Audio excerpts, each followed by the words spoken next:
یہ اسلام آباد ہے نہ لاہور، یہ جنوبی پنجاب کا دل، تاریخ کا امین اور حسن ازل کا حامل شہر ملتان ہے۔ وہ شہر جو صدیوں سے علم، تصوف، محبت اور تہذیب کی روشنی پھیلا رہا ہے۔ ملتان کی پہچان صرف اس کے در دیوار نہیں بلکہ اس کی مٹی، اس کی فضا اور اس کے لوگ ہیں جن میں وقار بھی ہے اور محبت بھی ہے۔ چند روز قبل کمشنر ملتان کی زیر قیادت شہر کے اہم تاریخی اور تفریحی مقام مانکا کینال کے قریب افسوسناک حادثہ، ڈی پی او صادق بلوچ موقع پر پہنچ گئے۔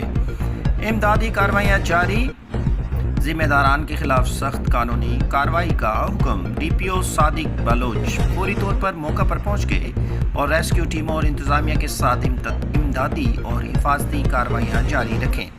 ڈی پی او نے حادثے کی وجوہات معلوم کرنے اور مستقبل میں ایسے واقعات سے بچاؤ کے لیے متعلقہ حکام کو رپورٹ پیش کرنے کی ہدایت دی۔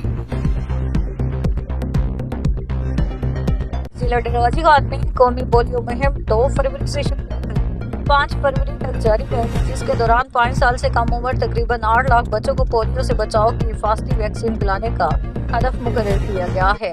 اس سلسلے میں ڈپٹی کمشنر ڈیراجی گھاٹ محمد عثمان خالد کی زیر صدارت پولیو کمیٹی کا اجلاس منعقد ہوا، جس میں D H O doctor Majid Aziz اور مہم کی تیاریوں سے متعلق تفصیلی بریفنگ دی۔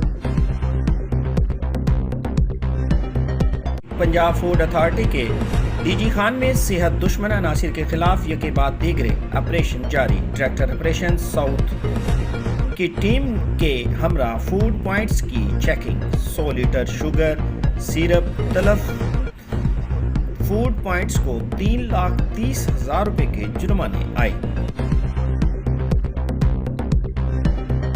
بار ایسوسی ایشن کے الیکشن 2026 کے موقع پر پولیس کی جانب سے فل پروف سیکیورٹی انتظامات عمل میں لائے گئے ہیں۔ ڈی پی او ڈیرہ غازی خان صادق بلوچ نے خود وزٹ کر کے سیکیورٹی معاملات کو چیک کیا۔ ڈی پی او ڈیرہ غازی خان صادق بلوچ کا کہنا تھا کہ ڈسٹرکٹ بار ایسوسی ایشن کے الیکشن 2026 کے موقع پر فل پروف سیکیورٹی کو یقینی بنایا گیا ہے۔ ڈسٹرکٹ بار ایسوسی ایشن کے الیکشن میں امن و امان قائم رکھنے کے لیے سینکڑوں پولیس اہلکار متعین کیے گئے۔